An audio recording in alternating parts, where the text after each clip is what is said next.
সিউড়ির DSA ময়দানে চত্বরে সাপের কামড়ে মৃত্যু হলো মাধাই মাহারা নামে এক কর্মীর। জানা গিয়েছে প্রতি বছরের মতো এপ্রিলে সুইমিং পুল খোলার প্রস্তুতি হয় ডিএসএ ময়দানে। সেই কারণেই পুল পরিষ্কার পরিচ্ছন্নতার কাজে নিযুক্ত ছিল একাধিক সাফাই কর্মী। কাজ চলাকালীন হঠাৎই শিশুদের সুইমিং পুলের একটি গর্তে একটি সাপ দেখতে পান এক কর্মী। এরপর ঝুঁকি নিয়ে খালি হাতেই সেটিকে বের করার চেষ্টা করেন তিনি। সঙ্গে থাকা অন্য কর্মীরা বারবার সতর্কতা জানালেও সেই সতর্ক উপেক্ষা করে হয় বলেই জানিয়েছে এবং এটাই অভিযোগ।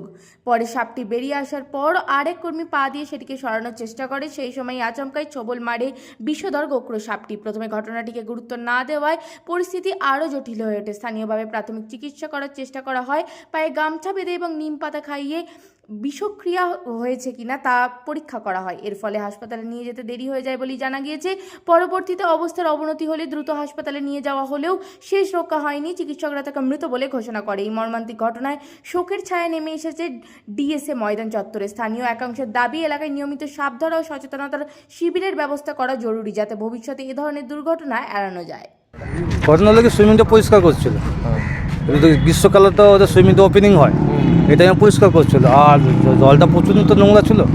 পরিষ্কার করতে গিয়ে ওই জলের মধ্যে সাপটা ঢুকেছিল পর একজন হাত ভরেছিল ও পাশে কিন্তু মাথায় যান যে মারা গেছে, সে মাথায় বলছিল মাথায় তো কিন্তু হাত ভরিস না, কিছু করিস, দেখে না মনে হচ্ছে কিছু আছে একটা।